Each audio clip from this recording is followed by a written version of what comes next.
महाराष्ट्र सरकारच्या महिला आणि बाल विकास विभागाकडून राबवल्या जाणाऱ्या मुख्यमंत्री माझी लाडकी बहीण योजनेचा ऑक्टोबर महिन्याचा हप्ता आजपासून मिळणार आहे।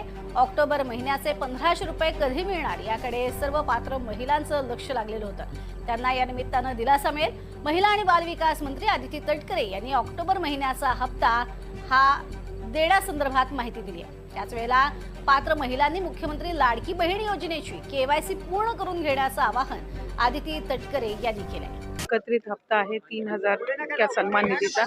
हा आज आपण महिलांच्या थेट खात्यामध्ये वितरित करत आहोत। साधारणपणे 2,52,00,000 इतक्या महिलांना आपण हा लाभ आज आम्ही डीबीटीच्या माध्यमातून आम्ही वितरित करत आहोत। आणि साधारणपणे या औचित्यासाठी याचा एक विशेष म्हणून आम्ही ह्या दोन्ही महिन्याचा लाभ आज महायुतीच्या सरकारच्या माध्यमातून राज्याचे मुख्यमंत्री आणि दोन्ही उपमुख्यमंत्री यांच्या सूचनेनुसार आज सुरुवात केलेली आहे। त्या योजनेवरती अनेक टीका देखील केली गेली, विधान परिषदेमध्ये देखील प्रश्न उपस्थित केले गेले, मात्र आता त्यांना हप्ते मिळत आहेत, तर मग नक्की काय भावना व्यक्त कराल? एकही महिना असा नाहीये की ज्या महिन्यात महिलांना लाडक्या बहिणीचा हप्ता मिळाला नाहीये। डिसेंबर महिन्यामध्ये सुद्धा आचारसंहिता संपल्यानंतर झालेला आहे। निश्चितच उद्दिष्ट आम्ही ठेवून त्या ठिकाणी ती तयारी करत होतो, जेणेकरून एक विशेष त्या दिवसाचे एक औचित्य साधून ते आम्हाला महिलांच्या खात्यापर्यंत पोहोचवता येईल। त्याच्यामुळे टीका तर या योजनेवर सुरुवातीपासून होतच आलेली आहे आणि त्या टीकेकडे फार लक्ष न देता महिलांच्या आयुष्यामध्ये सकारात्मक बदल करण्याच्या दृष्टिकोनातून ही योजना आम्ही यशस्वीरित्या राबवण्याकडे जास्ती लक्ष देत आहोत।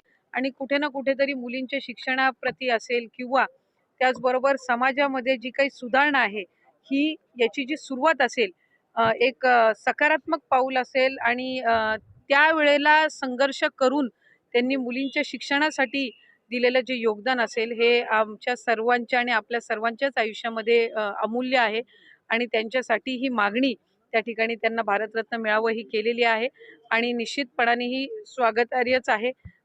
मला खात्री आहे की केंद्र सरकार, देशाचे लोकप्रिय पंतप्रधान नरेंद्र मोदी साहेब याची योग्य ती या मागणीची दखल घेऊन एक आम्हाला सकारात्मक त्यांच्याकडून त्याचे एक उत्तर ऐकायला। खरं तर विस्तारित मंत्रिमंडळ झाल्यानंतर ही दुसरी आमची मंत्रिमंडळाची बैठक होती आणि आज काही गोष्टींवर निश्चितपणाने चर्चा झाल्या, पण साधारणपणे गेल्या काही दिवसांपासून मुख्यमंत्री माझी लाडकी बहीण जी योजना आहे त्या संदर्भामध्ये काही तक्रारी ज्या प्राप्त झाल्यात किंवा माध्यम असतील किंवा इतर जे लाभार्थी आहेत त्यांच्याकडनं सुद्धा काही प्रश्न आम्हाला साधारणपणे विचारले जात होते। मधल्या ह्या 1.5-2 महिन्याच्या कालावधीमध्ये योजनेमध्ये वेगवेगळ्या आमच्या जिल्हास्तरीय कार्यालय असतील, तालुकास्तरीय कार्यालय असतील, इथलं आयुक्त कार्यालय असेल, इथे काही तक्रारी आम्हाला त्या संदर्भामध्ये प्राप्त झाल्या आणि त्या आधारे आम्ही काही जी पावलं उचलत आहोत त्याची माहिती मी आपल्याला निश्चितपणाने देईन। आधार मिसमॅच म्हणजे नाव आणि आधार नंबर जो आहे हा मिसमॅचच्या संदर्भामध्ये आमच्याकडे काही तक्रारी प्राप्त झाल्या। काही दुबार ॲप्लिकेशन म्हणजे 2 वेळा योजनेच्या लाभासाठी ऑनलाईन ऑफलाईन असेल या ॲप्लिकेशन्सच्या काही तक्रारी आल्या।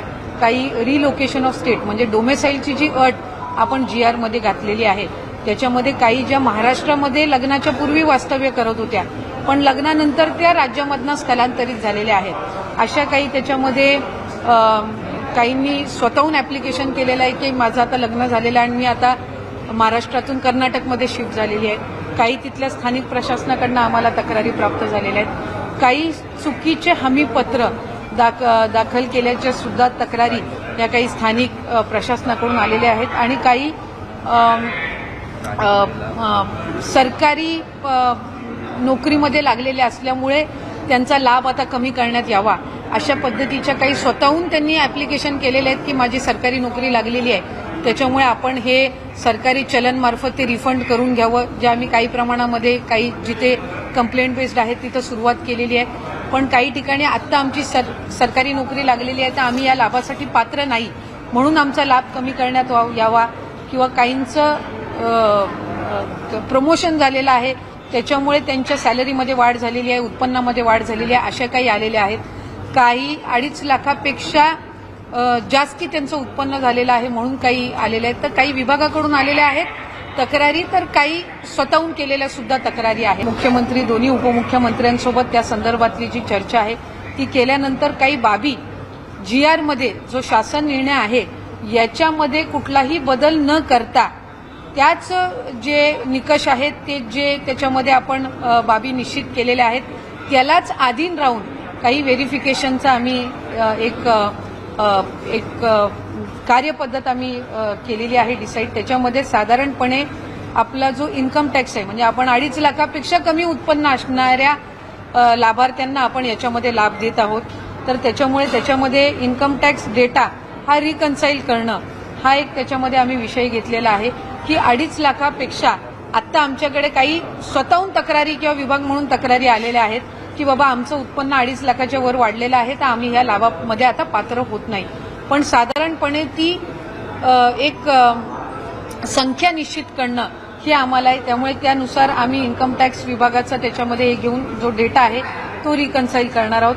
दुसरं याच्यामध्ये आम्ही शासन निर्णयामध्ये नमूद केलेलं आहे की जर एखादी लाभार्थी एखाद्या दुसऱ्या कुठल्या शासकीय योजनेचा लाभ घेत असेल आणि तो जर 1500 पेक्षा कमी असेल तर त्याची जी मॅचिंग फिगर आहे म्हणजे किमान त्यांना 1500चा लाभ मिळाला पाहिजे या दृष्टिकोनातून. उदाहरणार्थ नमो शेतकरी योजना जी आहे याचा लाभ 1000 रुपयापर्यंत असतो.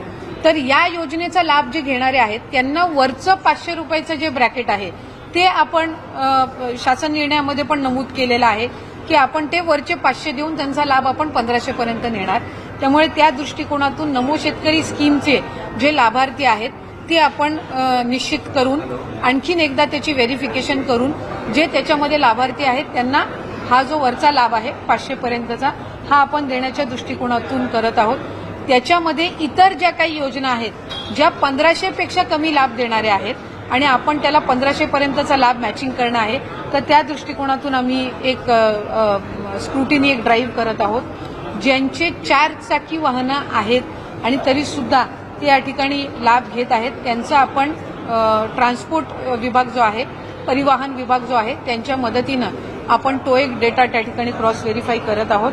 ज्यांचं नावाचं मिसमॅच झालेलं आहे म्हणजे आधार कार्डवर नाव वेगळं आणि स्पेलिंग आणि त्यांचं बँकचं खातं जे आहे त्याच्यावर त्यांची स्पेलिंग ही वेगळी आहे ती एक क्रॉस व्हेरिफिकेशन आपण करत आहोत. आणि आम्ही केंद्र सरकारकडे किंवा आपल्या सेंट्रल गव्हर्नमेंटकडून आधारचं एक अप्रुव्हल आपल्याला लागतं KYC साठी तर ती एक आम्ही त्यांची परवानगी आल्यानंतर ती एक आम्ही सुरुवात करत आहोत.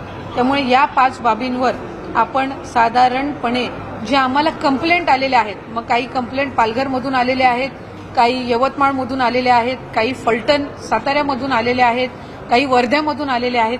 तर या ज्या साधारणपणे कंप्लेंट्स आलेल्या आहेत त्याच्या आधारे आपण या 5 बाबींवर चौकशी किंवा एक क्रॉस व्हेरिफिकेशन आपण सुरू करत आहोत. याच्यामध्ये कुठेही आपण जो शासन निर्णय मूळ काढला होता याच्या कुठलेही निकष किंवा त्याच्यामध्ये कुठलेही बदल आपण करत नाही आहोत.